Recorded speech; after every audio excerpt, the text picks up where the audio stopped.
हैं। ये mainly 3 phase power supply ही होता है, कभी कभी सिंगल फेज भी होता है, लेकिन मैक्सिमम 99% केसेस में ये कितना फेज होता है, 3 फेज पावर सप्लाई होता है। ठीक है, एनी डाउट? अब चला बात करते हैं कि इसमें एक एक्साइटर होता है। ये 3 फेज पावर सप्लाई के साथ स्टार्टर में 3 फेज पावर सप्लाई देते हैं, रोटर घूमता है। अतः तुल्यकालिक घूर्णन गति पर विद्युतीक ऊर्जा को यांत्रिक ऊर्जा में, तुल्यकालिक घूर्णन गति मतलब कांस्टेंट स्पीड, तुल्यकालिक घूर्णन गति पर विद्युतीक ऊर्जा को यांत्रिक ऊर्जा में परिवर्तित करने वाली मशीन को क्या कहते हैं? सिंक्रोनस मोटर कहते हैं। अल्टरनेटर तथा तुल्यकालिक मोटर की संरचना लगभग क्या है? समान। इसमें हम बोले थे कि स्टार्टर को 3 फेज वाइंडिंग से कनेक्ट करेंगे और रोटर को डीसी सप्लाई देंगे। क्या देंगे? यदि समानांतर क्रम में संयोजित 2 कार्यरत अल्टरनेटर में से एक का यांत्रिक ऊर्जा प्रदान करना बंद कर देंगे तो वह तुल्यकालिक मोटर की भांति व्यवहार करेगा।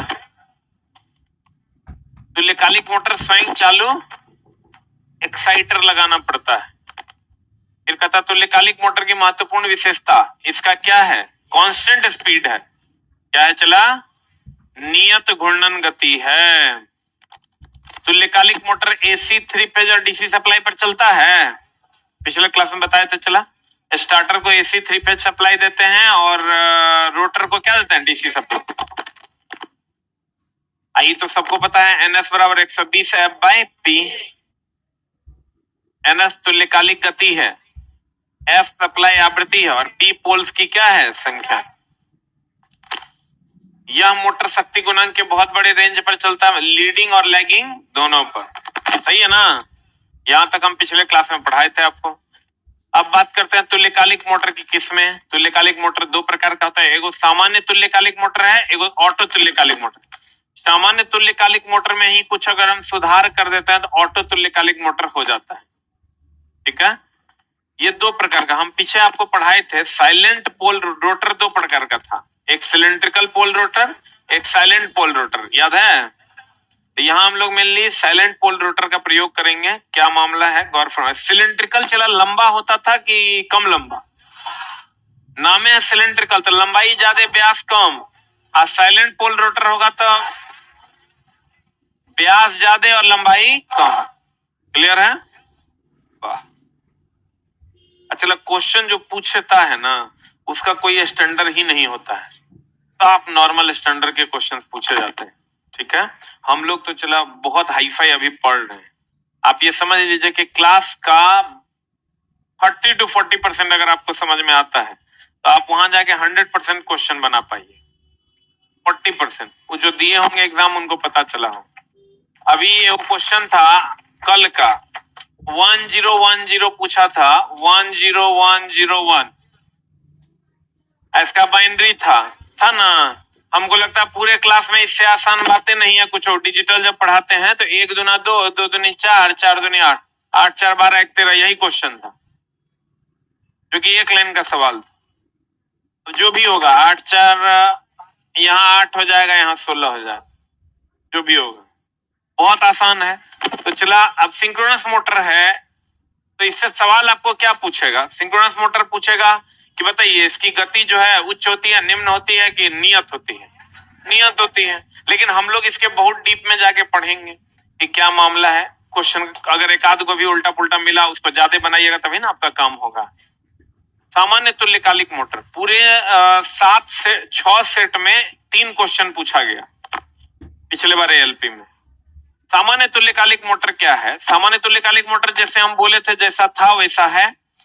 ये रोटर है, यहाँ डीसी सप्लाई दिए हुए हैं, यहाँ बोलो रे ये कम्यूटेटर है और ये एक्साइटर हो गया। बोलो रे, कहते हैं सामान्य प्रकार के तुल्यकालिक मोटर की संरचना। सामान्य प्रकार का तुल्यकालिक मोटर जो होता है वो ऐसा होता है, ऐसा, जिसमें 3 फेज पावर सप्लाई देते हैं हम लोग स्टार्टर को। किसको देते हैं?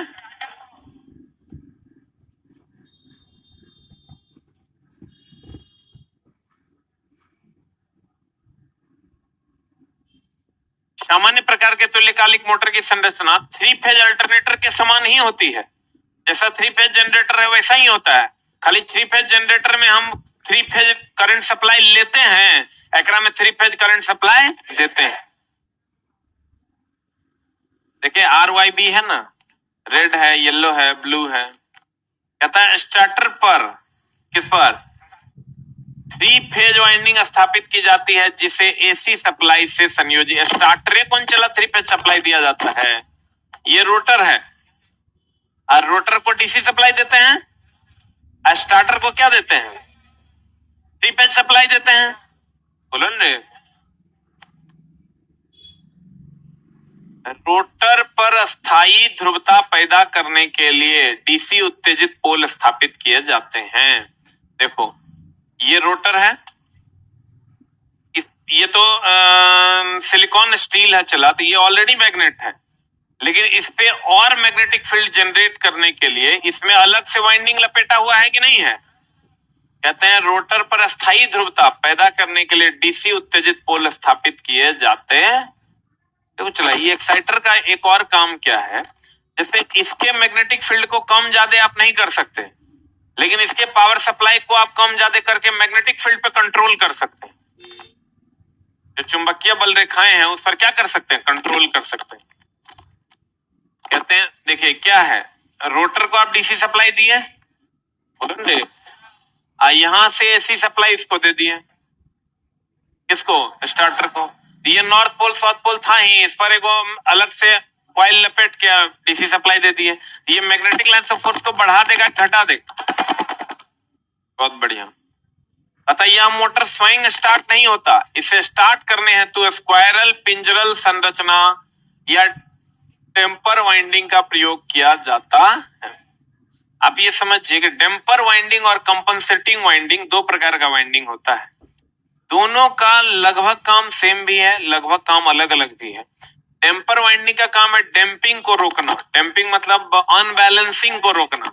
आई जो कंपनसेटिंग वाइंडिंग का काम है कंपनसेट करना, कंपनसेट करना मतलब एक्स्ट्रा कॉइल्स लपेट दें।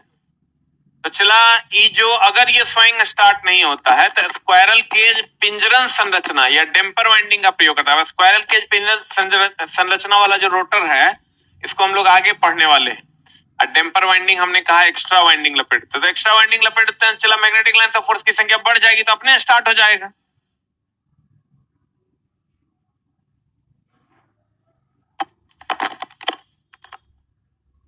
ये देखिए ये सब स्टार्टर का वाइंडिंग है, ये क्या है,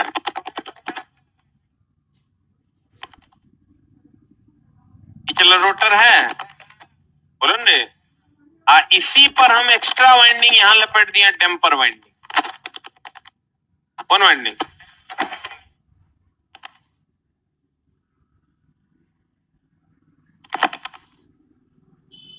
इसी को हम एक्स्ट्रा लपेट दिया, चला कौन वाइंडिंग, टेम्पर वाइंडिंग यहां लपेट देते हैं। फील्ड वाइंडिंग ये हुआ, IC पर एक्स्ट्रा वाइंडिंग यहां लपेट दिया, तो ये कौन वाइंडिंग है, टेम्पर वाइंडिंग। आप देखिए कहता चुंबकीय इंटरलॉकिंग। इंटरलॉकिंग क्या होता है, चला जब रोटर और स्टार्टर का नॉर्थ पोल साउथ पोल एक सीध में आ जाता है, किसमें आ जाता है, तो इसी को हम चुंबकीय इंटरलॉकिंग कहते हैं। गौर फरमाइएगा, ये नॉर्थ पोल है, ये यहां साउथ पोल, ये रोटर है, ये जो चारों तरफ आप देख रहे हैं ये क्या है, स्टार्टर है, क्या है ये। तो चला इसका ये साउथ पोल, इसका ये नॉर्थ पोल, दोनों एक दूसरे के सीध में अगर आ जाएगा तो इसको हम चुंबकीय इंटरलॉक कहते हैं। क्या कहते हैं इसको, सर आप ही समझ लिया। आप कहेगा इंटरलॉक की अगर हम बात करें तो इंटरलॉक में एक लाइन में कहना यह है कि ये रोटर का नॉर्थ पोल स्टार्टर का साउथ पोल एक सीध में आ जाएगा तो उसको हम चुंबकीय इंटरलॉकिंग कहते हैं। इससे जो मोटर होगा वो कांस्टेंट स्पीड अर्थात तुल्यकालिक गति से घूमने लगे। कहते हैं चुंबकीय इंटरलॉकिंग में स्टार्टर व रोटर ध्रुव के बीच आने से यह मोटर सिर्फ किस गति पर चलता है, तुल्यकालिक, मतलब ऐसा इंटरलॉक हो जाएगा कि इसमें गति में आगे पीछे का कोई वेरिएशन होगा ही नहीं, सेम वेरिएशन में ये घूमने लगेगा। तो आपको कहेगा बताइए मैग्नेटिक इंटरलॉक होने के बाद गति क्या होगी? कांस्टेंट होगी। क्या होगी? ये चुंबकीय इंटरलॉक है, ये नॉर्थ पोल, ये साउथ पोल, ये स्टार्टर हो गया, ये क्या हो गया? रोटर। ये टेढ़ा में भी ये चुंबकीय इंटरलॉकिंग है, ये ऐसे ही इंटरलॉकिंग है, ये रोटर है, ये स्टार्टर है। अतः रोटर पोल्स को डीसी प्रदान, रोटर को क्या देते हैं? डीसी की एसी, स्टार्टर को एसी 3 फेज सप्लाई ना। सिंक्रोनस मोटर अगर है तो 3 फेज सप्लाई देंगे। अतः रोटर पोल्स को डीसी प्रदान करने के लिए मोटर की शाफ्ट से एक छोटा डीसी शंट जनरेटर 110 से 250 वोल्ट तक जोड़ दिया जाता है, जिसे हम लोग क्या कहते हैं? क्या कहते हैं? एक्साइटर कहते हैं। यही ना है चला, यही डीसी सप्लाई से जोड़ देते हैं, तो इसे को हम लोग क्या कहते हैं? एक्साइटर। अब कहता है इसे मतलब किसको? सिंक्रोनस मोटर को। इसे मतलब किसको कहते हैं? चला कि इसे स्टार्टिंग टॉर्क के रूप में इसके रोटर को किसी प्राइम मूवर के द्वारा, देखो चला करते क्या है, ये स्टार्टिंग में ये मोटर चले, जैसे पंखे को घुमाने के लिए हम लोग कंडेंसर का यूज करते हैं ना, तो नहीं घूमता है कंडेंसर से तो कलमों लेके मार देते हैं,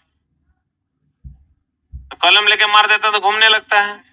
तो चला वही इनिशियली उसको घुमाने के लिए हम लोग क्या करते हैं? इसको इंजन से कनेक्ट कर देते हैं, that is prime mover. Engine समझा कि नहीं? जगरा में हैंडल मार के स्टार्ट करता है तो पिछला डायनेमो चलता है ना, तो डायनेमो हो गया तो और जनरेटर, और जो हैंडल मार के जो इंजन स्टार्ट करता है वो हो गया प्राइम मूवर। क्या हो गया? वो प्राइम मूवर हो गया। क्या हो गया? वो प्राइम मूवर हो गया। क्लियर है? तो चला कहने का मतलब ये है कि अगर ये इनिशियली नहीं चल पाता है तो हम लोग इसको क्या करते हैं? ये मान लो सिंक्रोनस मोटर है, इसको एगो प्राइम मूवर से जोड़ देते हैं, यहां कपलिंग लगा देते हैं जिसको डिटैच किया जा सके, और जब ये सिंक्रोनस स्पीड पर यानी कांस्टेंट स्पीड पर चलने लगता है तो इस प्राइम मूवर को यहां से क्या कर देते हैं? हटा दो, डिस्कनेक्ट कर देते हैं। तो कहते हैं इसे मतलब सिंक्रोनस मोटर को स्टार्टिंग टॉर्क के रूप में, जैसे स्टार्टिंग टॉर्क के रूप में पंखा को कौन देता है? कंडेंसर, या कलम से हम स्टार्टिंग टॉर्क देते हैं। टॉर्क क्या है? वह बल जो किसी वस्तु को घूर्णन गति में ला दे। अतः इसे स्टार्टिंग टॉर्क के रूप में इसके रोटर को किसी प्राइम मूवर के द्वारा तुल्यकालिक गति पर घुमाया जाता है। इसका जो रोटर है इसको प्राइम मूवर के द्वारा तुल्यकालिक गति पर घुमाया जाता है। जैसे ही रोटर तुल्यकालिक गति प्राप्त कर लेता है तो प्राइम मूवर को हटा दिया जाता है और मोटर स्वतः ही तुल्यकालिक गति पर क्या करने लगता है? बुझा मेरा बात? जैसे इसको चूंकि सेल्फ स्टार्ट ये नहीं होता है, अपने से स्टार्ट नहीं होता, तो इसके लिए आप या तो डैम्पर वाइंडिंग लगाइए, नहीं तो इसको चला इनिशियली एगो मोटर से प्राइम मूवर से कनेक्ट कर दीजिए। प्राइम मूवर मतलब इंजन से कनेक्ट करके जब ये खूब घूमने लगेगा फिर वो डिस्कनेक्ट कर जो घूमते रह जाए। जैसे ही पंखा है, पंखा में चला आप कैपेसिटर का काम है चलाना, आप जब चलने लगेगा तब कैपेसिटर हटा दीजिए, तो उसकी स्पीड थोड़ी कम होगी लेकिन वो घूमने लगेगा। तो कहते हैं कि देखिए कहता है अगर कोई भी सिंक्रोनस मोटर है वो नॉर्मल लोड पर या जीरो लोड पर, नॉर्मल लोड या जीरो लोड पर उसकी गति में कोई असर नहीं पड़ेगा, लेकिन बहुत हाई लोड दे दोगे तो रुक जाए, ओवरलोड। कहते हैं तुल्यकालिक मोटर वह मोटर है जिसमें नॉर्मल लोड और शून्य लोड पर वो कांस्टेंट स्पीड से चलेगा, लेकिन जब ओवरलोड कर दीजिएगा तो वो क्या हो जाएगा? रुक जाए। कहते हैं सामान्य लोड तथा शून्य लोड पर तुल्यकालिक मोटर की घूर्णन गति अपरिवर्तित रहती है। किस पर? सामान्य लोड पर या जीरो लोड पर, लेकिन अति भार हाई लोड होने पर यह क्या हो जाता है? रुक जाता है। हाई लोड होने पर क्या हो जाता है? रुक जाता है। हाई लोड होने पर चला कोई भी रुक जाए। सिंक्रोनस मोटर का खाली ये खासियत है कि या तो जीरो लोड दीजिए या सामान्य लोड दीजिए तो ये कांस्टेंट स्पीड पर चलते रहेगा। लेकिन अगर आप ओवरलोड दे दीजिएगा तो ये धीरे धीरे क्या हो जाएगा, रुक जाए। हाई लोड ज्यादा वोल्टेज हुआ रे, तो मोटर है तो मोटर का हाई लोड हुआ जो खींचता है, जनरेटर के लोड हुआ जो पंखा तुम लगाया। मोटर का हाई लोड कभी कभी मशीन चलाए हैं, मोटर वाला कभी मोटर लगाए हैं कादो वाला पानी में? नॉर्मल पानी खींच रहा है तो नॉर्मल लोड है, कादो वाला पानी खींच रहा है तो ओवरलोड है।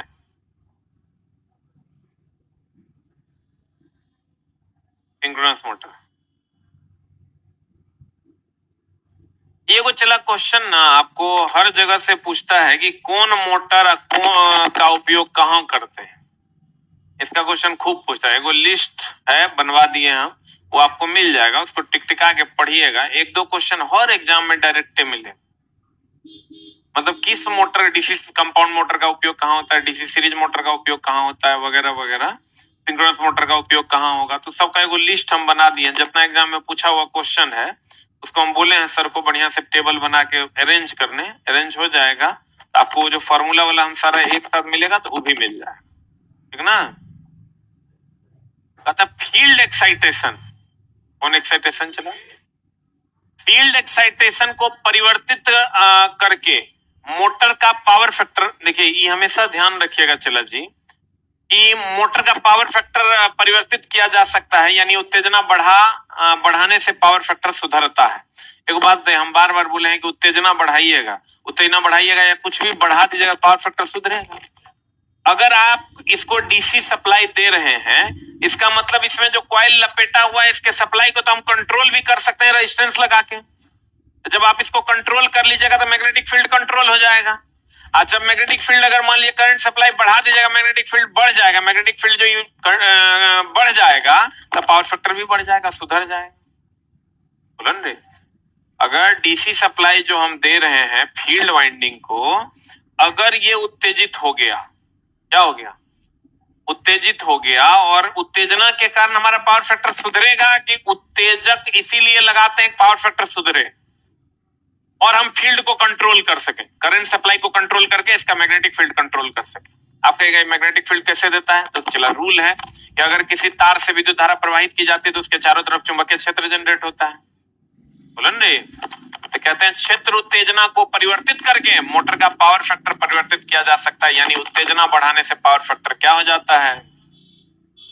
तुल्यकालिक मोटर का मानक पूर्ण लोड पर शक्ति गुणांक की इकाई कितना से अग्रगामी होती है। अब ये अग्रगामी या पश्चगामी तो चला हम लोग पढ़ेंगे। पावर फैक्टर अगर सुधारना होता है चला किसी भी चीज का, तो कैपेसिटर लगाते हैं, क्या लगाते हैं, कंडेंसर का काम है लीडिंग पावर फैक्टर देना। बोलन रे, आगे होगा एक पॉइंट। अब है ऑटो तुल्यकालिक। ऑटो तुल्य, ये तो अभी तक था सामान्य। सामान्य में क्या था चला, स्टार्टर को 3 फेज सप्लाई देते थे, एगो एक्साइटर रोटर था, रोटर में जो फील्ड वाइंडिंग था उसको डीसी सप्लाई देते थे, अभी तक यही था।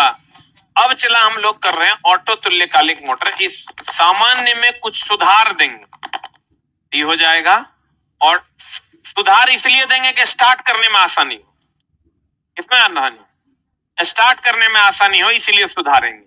तो चला कहते हैं सामान्य तुल्यकालिक मोटर में कुछ सुधार के हम लोग ऑटो तुल्यकालिक मोटर बना सकते। कहता सामान्य प्रकार के तुल्यकालिक मोटर लोड पर चालू नहीं हो पाता, जब अधिक लोड दे दीजिएगा चालू ही नहीं होगा, उसी में चला कुछ सुधार कर देंगे। सुधार क्या करेंगे, ऐसा मोटर का रोटर लगाएंगे कि वो आसानी से घूम जाए और स्टार्ट हो जाए कि स्टार्ट ना हो।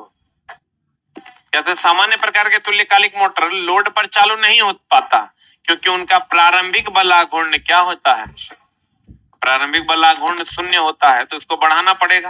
अब बढ़ाने के लिए हम लोग को क्या करना होगा, अलग से पावर सप्लाई का अरेंजमेंट करना होगा, रोटर का ऐसा अरेंजमेंट करना होगा कि थोड़ा सा भी पावर सप्लाई दे तो घूमने लगे।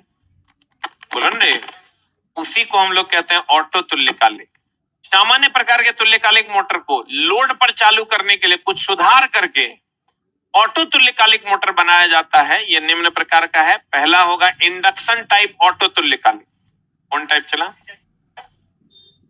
इंडक्शन टाइप ऑटो तुल्यकालिक। अब गौर फरमाइएगा, इस प्रकार के मोटर के रोटर पर 3 फेज स्लिप रिंग वाइंडिंग स्थापित की जाती है। तो चला रोटर पर, यही रोटर है, तो रोटर पर पहले डीसी सप्लाई देते थे, बोलवे नहीं करेगा। तो पहले जो कहता है इस प्रकार के मोटर के रोटर पर 3 फेज स्लिप रिंग वाइंडिंग की जाती है। पहले जो देते थे चला तो इसको डीसीए सप्लाई नाप देते थे, अब रोटरे को 3 फेज सप्लाई दे देंगे, तो जल्दी घूमेगा कि नहीं घूमेगा, बोलो ना रे। कहता है स्लिप रिंग वाइंडिंग से स्थापित की जाती, जिससे एक बाह्य 3 फेज रियो स्टार्ट से जुड़ा है। रियो स्टार्ट का काम है चला करंट को कंट्रोल करना। रियो स्टार्ट होता है परिवर्ती प्रतिरोध जो विद्युत धारा के मान को नियंत्रित करता है। लिख लीजिए रियो स्टार्ट, ये सब पूछता है क्वेश्चन, लिखाए हैं। रियो स्टार्ट चला परिवर्ती प्रतिरोध है जो विद्युत धारा के मान को क्या करता है, नियंत्रित करता है।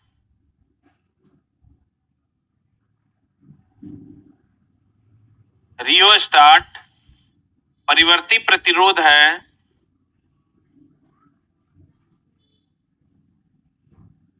जो विद्युत धारा के मान को नियंत्रित करता है, जो विद्युत धारा के मान को क्या करता है चला, नियंत्रित करता है।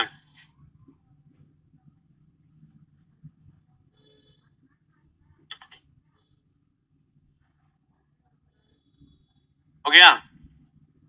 अब देखो चला, ये कुछ नहीं है, जैसे हम लोग क्या किए हैं कि पहले क्या था, पहले ये रोटर था, ये अगर मान लेते हैं इसको स्टार्टर, तो ये अंदर में रोटर होगा, इसको हम लोग पहले देते थे 3 फेज सप्लाई, इसको क्या देते थे, ये अगर मान लो एक्साइटर है तो इसको डीसी सप्लाई देते थे। ये जो RYB 3 फेज सप्लाई दी है, तो हम लोग इसमें क्या करते हैं चला, इसको डायरेक्ट 3 फेज सप्लाई दे देते हैं। क्या दे देते हैं, यहां पर रियो स्टार्ट लगा देते हैं और चेंज ओवर स्विच लगा देते हैं। चेंज ओवर स्विच लगा देते हैं, पहले इसको डीसी सप्लाई दे के उत्तेजित करके इसको बहुत तेजी से चला देते हैं, अब फिर इसका कनेक्शन को हटा के आईडीसी सप्लाई पे शिफ्ट कर देते हैं। ये वही बात हो गया चला, पंखा नहीं चल रहा है तो कलम लेके मार दिए। तो वहां यहाँ कलम जो है तुम्हारा एक्साइटर है, यहाँ कलम एक्साइटर नहीं है, यहाँ 3 फेज सप्लाई एक्साइटर है। एक्साइटर है चला, पहली बार में जोर से मारा और उसके बाद धीरे धीरे मारा, बोलो ने। पहली बार में क्या किया, 3 फेज सप्लाई दे दिया तो बाप बाप करेगा मोटर, और जब मोटर बाप बाप करके पूरा सिंक्रोनस स्पीड से चलने लगेगा तो चेंज ओवर स्विच को यहां से हटा के आईडीसी सप्लाई पे शिफ्ट कर देगा, तो पूरने वाला नहीं हो गया। जो ऑटो तुल्यकालिक मोटर था वो इसमें न था, बोलो ने। सामान्य तुल्यकालिक मोटर जो पहले था वो इसमें न था। अब ऑटो तुल्यकालिक मोटर में कुछ नहीं किए, खाली इसका जो रोटर को जो सप्लाई दे रहे थे डीसी शंट जनरेटर से, वहां हम डायरेक्ट क्या दे रहे हैं, 3 फेज सप्लाई। 3 फेज सप्लाई पर जब बहुत तेजी से चलने लगेगा तो यहाँ से चेंज ओवर स्विच से यहाँ उठा के फिर एकरा में जोड़ देंगे। फिर अपने अब कुछ लोग कहेंगे क्या सर एकरा आप एसी दे रहे हैं और फिर वही कनेक्शन को डीसी पे सप्लाई दे रहे हैं, कुछ लोगों के दिमाग में चल रहा होगा। चला तो उसके लिए हम लोग रियो स्टार्ट का बंदोबस्त करते हैं, उसके लिए रास्ते में कंडेंसर है जो उसके पावर सप्लाई को चेंज कर देगा, ठीक है। वो तो अरेंजमेंट है, वो अलग मामला है। लेकिन मेनली हम कहने का मतलब ये हुआ कि यही समझो पंखा नहीं चल रहा था, एक बार ढाट मार दिए और ढाट मारने के बाद कलम से हिला, ये ढाट मार दिए और ढाट मारने के बाद कलम से हिला, तो बैरिंगो टूटल रहेगा तो पंखा चलवे करे, बोलन रे। तो कहते हैं इस प्रकार के मोटर के रोटर पर 3 phase slip ring winding, motor के रोटर पर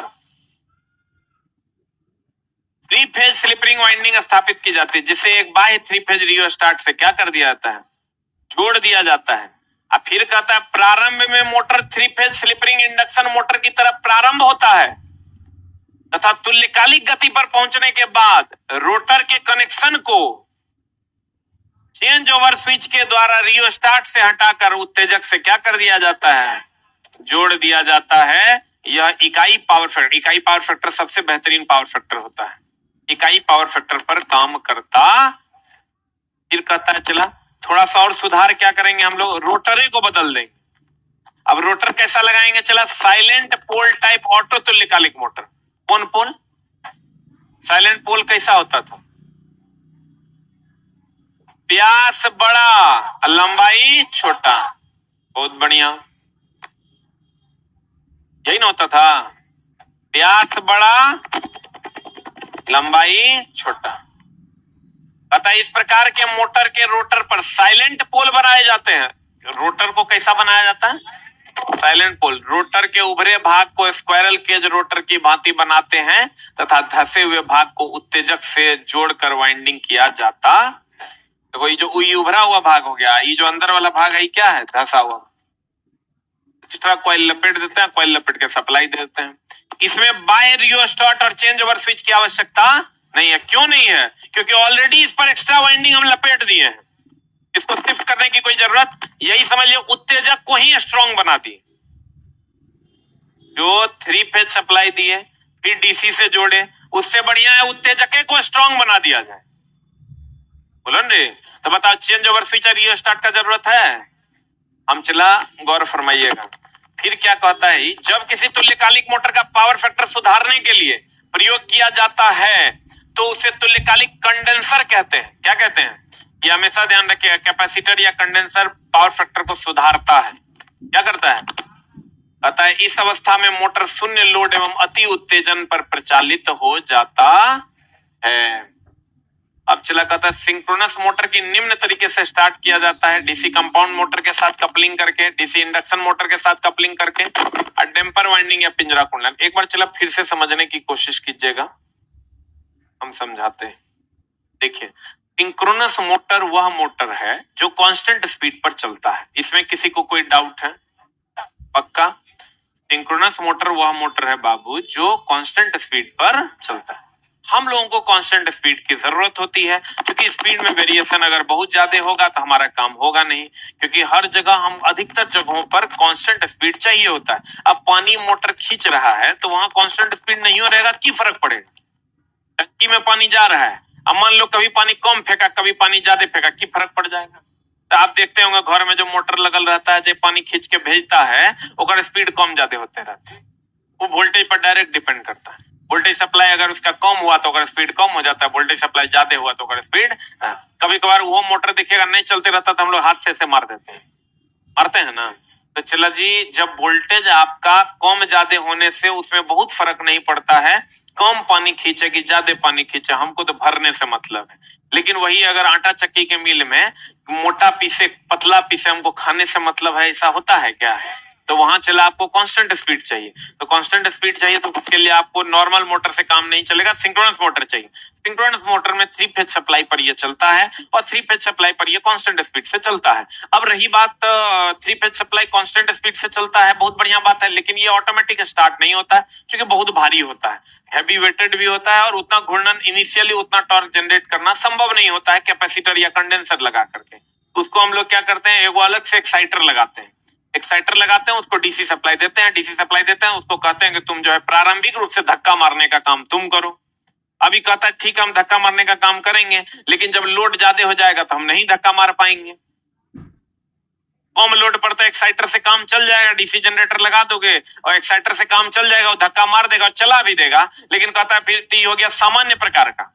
आज जब ऑटो तुल्यकालिक रोटर सिंक्रोनस मोटर में आइएगा तो वो कहता है कि ठीक है हम अधिक लोड पर भी थोड़ा घुमा देंगे, लेकिन कंडीशन सप्लाई हमरा व्यवस्था करके दो, प्रारंभ में तुम घुमा के दो, बाद में हम घुमा लेंगे। प्रारंभ में जो घुमा के दो उसके लिए हम लोग क्या करते हैं, रोटर को डायरेक्ट 3 फेज सप्लाई से जोड़ देते हैं। जब 3 फेज सप्लाई से उसको जोड़ देते हैं तो 3 फेज सप्लाई से जोड़ने के बाद जब वो चलने लगता है तो कहते हैं हो गया हमारा काम, अब हम चले, अब भैया तुम चला लो। कहता ठीक हम चला लेंगे। ठीक है, एगो तो ये बात हुआ, इसमें चेंज ओवर स्विच का जरूरत पड़ेगा, प्रारंभ में चेंज ओवर स्विच दबाना पड़ेगा डीसी सप्लाई के लिए, एसी सप्लाई के लिए। 3 फेज सप्लाई के लिए। आज जब बाद में फिर उसको चेंज करना होगा, तो इस सब के झंझट से बचने के लिए बोला कि बहुत कम अगर लोड ज्यादा हो, लोड बहुत ज्यादा हो तब तो यही करना होगा, लेकिन बहुत कम अगर लोड बढ़े, जहां सामान्य प्रकार का काम नहीं करे, ऑटो ही यूज करना है, तो वहां डीसी शंट जनरेटर से जो एक्साइटर को जोड़ते थे उसी में कुंडली की संख्या को बढ़ा देते हैं। थोड़ा बहुत लोड अगर बढ़ा भी दोगे तो टान लेगा। यही मेनली बात है। अगर हम इसके फिगर में चलें, चला बहुत टफ नहीं है, लेकिन आप अगर शुरू से पढ़ रहे हैं तो फिर कहीं कोई दिक्कत नहीं होगा। दिक्कत तो तब होगा जब आप एकदम मेंटली स्ट्रांग नहीं है और आपको लगता है कि दिक्कत होवे करेगा, तो फिर दिक्कत होगा। ठीक है, और नहीं तो दिक्कत हम नहीं होने देंगे, क्योंकि हम एक ही चीज 4 बार पढ़ा देंगे तो कैसे दिक्कत हो जाएगा। ठीक है, और आपका जो क्वेश्चन आएगा न, चला वो सीधे कहेगा, बताइए कि सिंक्रोनस मोटर जो है अपने से स्टार्ट होता है।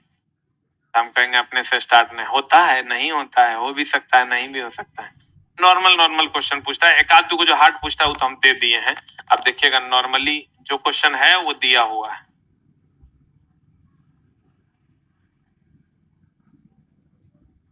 चलो, इस चैप्टर की खासियत क्या है? 3 पेज का थ्योरी है, 14-15 पेज में क्वेश्चन है, सब बन जाए।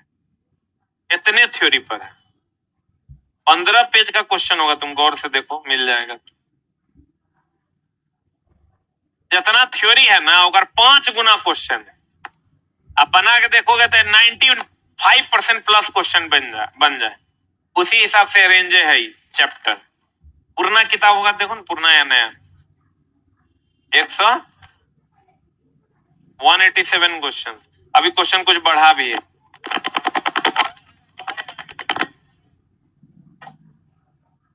एक सौ छह पुराना में होगा।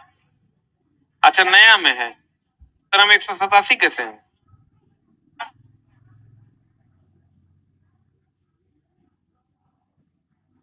सर कैवा एडिशन है? 3rd एडिशन में कै गो है? हाँ, तो 106 गो होगा। हाँ, बनाओ ना, उससे भी बनेगा, कोई दिक्कत नहीं। तो चुप रहो। देखिए, इधर हम एक मिनट होल्ड डाउन, गौर फरमाइएगा। हमने आपको क्या कहा? चला, सिंक्रोनस मोटर वह मोटर है जिसमें गति कांस्टेंट रहती है कि गति बदलती है। क्लियर है? अब रही बात, चला स्टार्ट करने के लिए आपको भी पता है, क्योंकि 3 फेज मोटर चलेगा तो वो पानी निकालने के लिए तो चलेगा नहीं, वो हैवी लोड के लिए यूज होता है। ठीक है ना? तो हैवी लोड के लिए यूज होता है। चला, तो हैवी लोड पे स्टार्ट करने के लिए हैवी फोर्स चाहिए, फोर्स नहीं बल आघूर्ण चाहिए, टॉर्क चाहिए। हैवी टॉर्क के लिए हमको अलग से व्यवस्था करना होगा, तो आप गौर फरमाइएगा।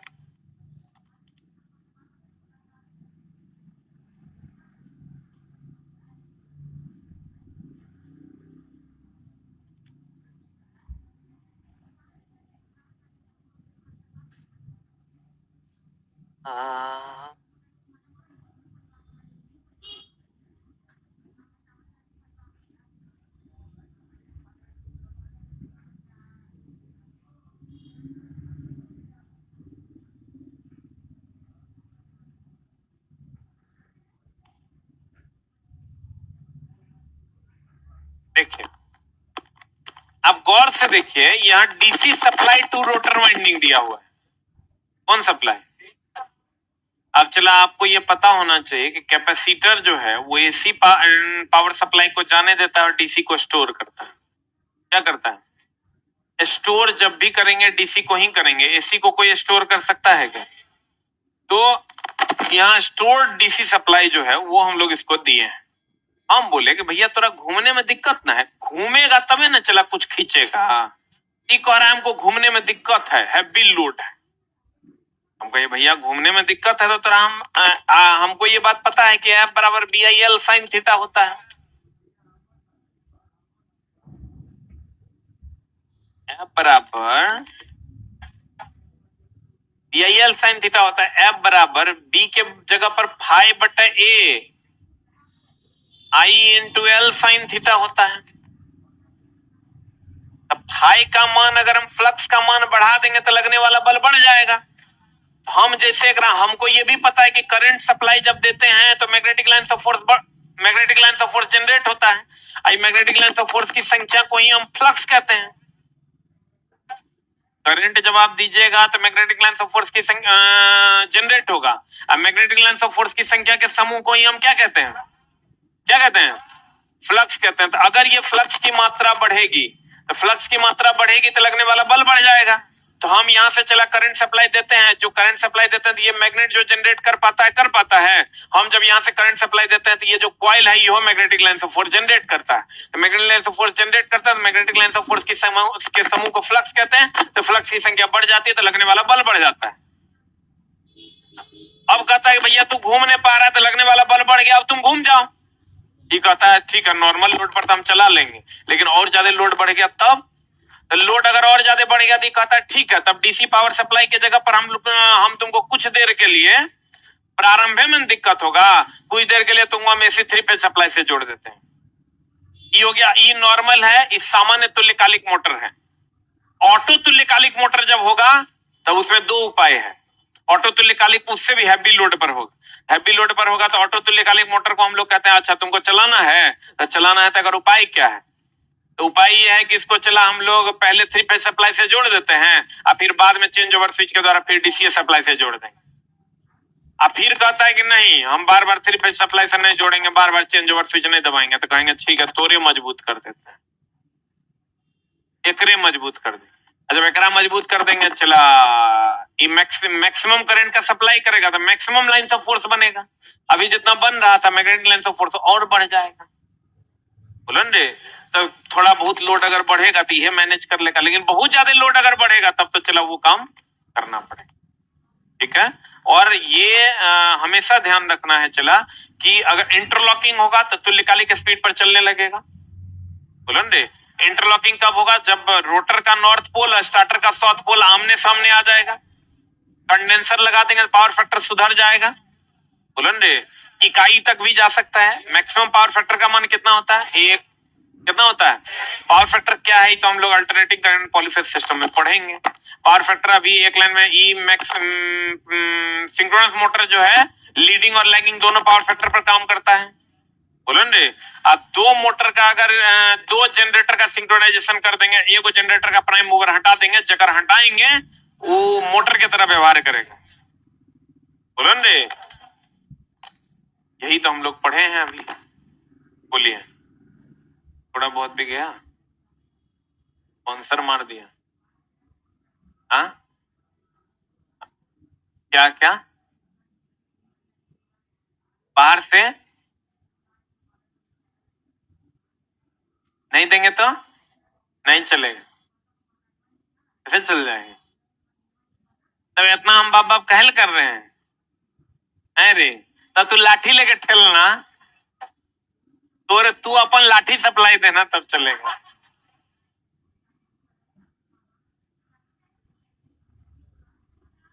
बाहर से दिया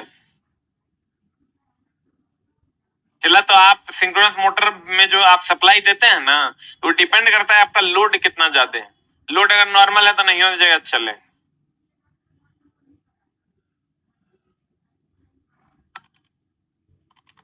चला जी, जैसे अगर आप कुछ मोटर में एक्सटर्नल टॉर्क जनरेट करने के लिए रोटेटर होता है, रोटेटरों से हम लोग कर देते हैं, वहां जरूरत नहीं है इसकी। उपाय तो बहुत सारा ना है चला, एक कंडेंसर खोल न लो, 100 उपाय है, धक्का देके हम स्टार्ट कर देंगे। बहुत सारा उपाय है जनाब। आज की कार्रवाई को यहीं तक रखेंगे, ठीक है? Thank you very much.